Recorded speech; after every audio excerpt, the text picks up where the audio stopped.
ఈ శ్లోకం పరమ పవిత్రం, జ్ఞాపకం పెట్టుకోండి. శంకరాచార్యుల వారు జాతియందు కృపచేత మనకిచ్చారు. ఆడ మగ పిల్ల పెద్ద ప్రతి వారికి శ్లోకం నోటికి రావాలి, తప్పులు లేకుండా చదవాలి. ఇందులో ఒక గమ్మత్తుంది ఆ శ్లోకంలో. ఆ శ్లోకంలో అక్షరాలు మారాయా వ్యతిరిక్త అర్థాలు వస్తాయి. అందుకని తప్పులు చదవకుండా చక్కగా చదవడం నేర్చుకుని చిన్న చిన్న పిల్లల దగ్గర నుంచి అలవాటు చెయ్యండి.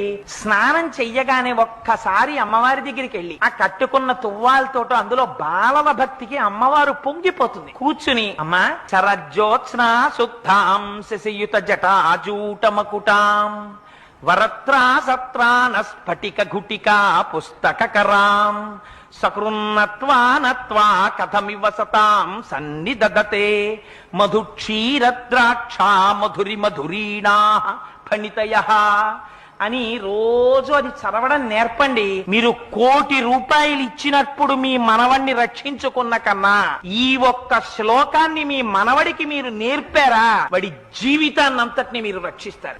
ఏదో ఒకనాడు వాడలా చెప్పగా చెప్పగా చెప్పగా చెప్పగా వాడి మనస్సు నిలబడుతుంది. ఆనాడు అమ్మ కృప వాడి ఎందు ప్రసరిస్తుంది. అమ్మ అనుగ్రహం కలిగిందా వాడు ఏ స్థితికైనా వెళ్ళొచ్చు. అందుకని ప్రతి వాళ్ళు మాకెందుకండి, మేము పెద్దవాళ్ళం అయిపోయాయి కదా, మాకెందుకు ఈ శ్లోకాలు అనుకోకండి. జ్ఞానము కావాలి కదా, భగవత్ సంబంధమైనటువంటి జ్ఞానము, ఆత్మజ్ఞానము లోపల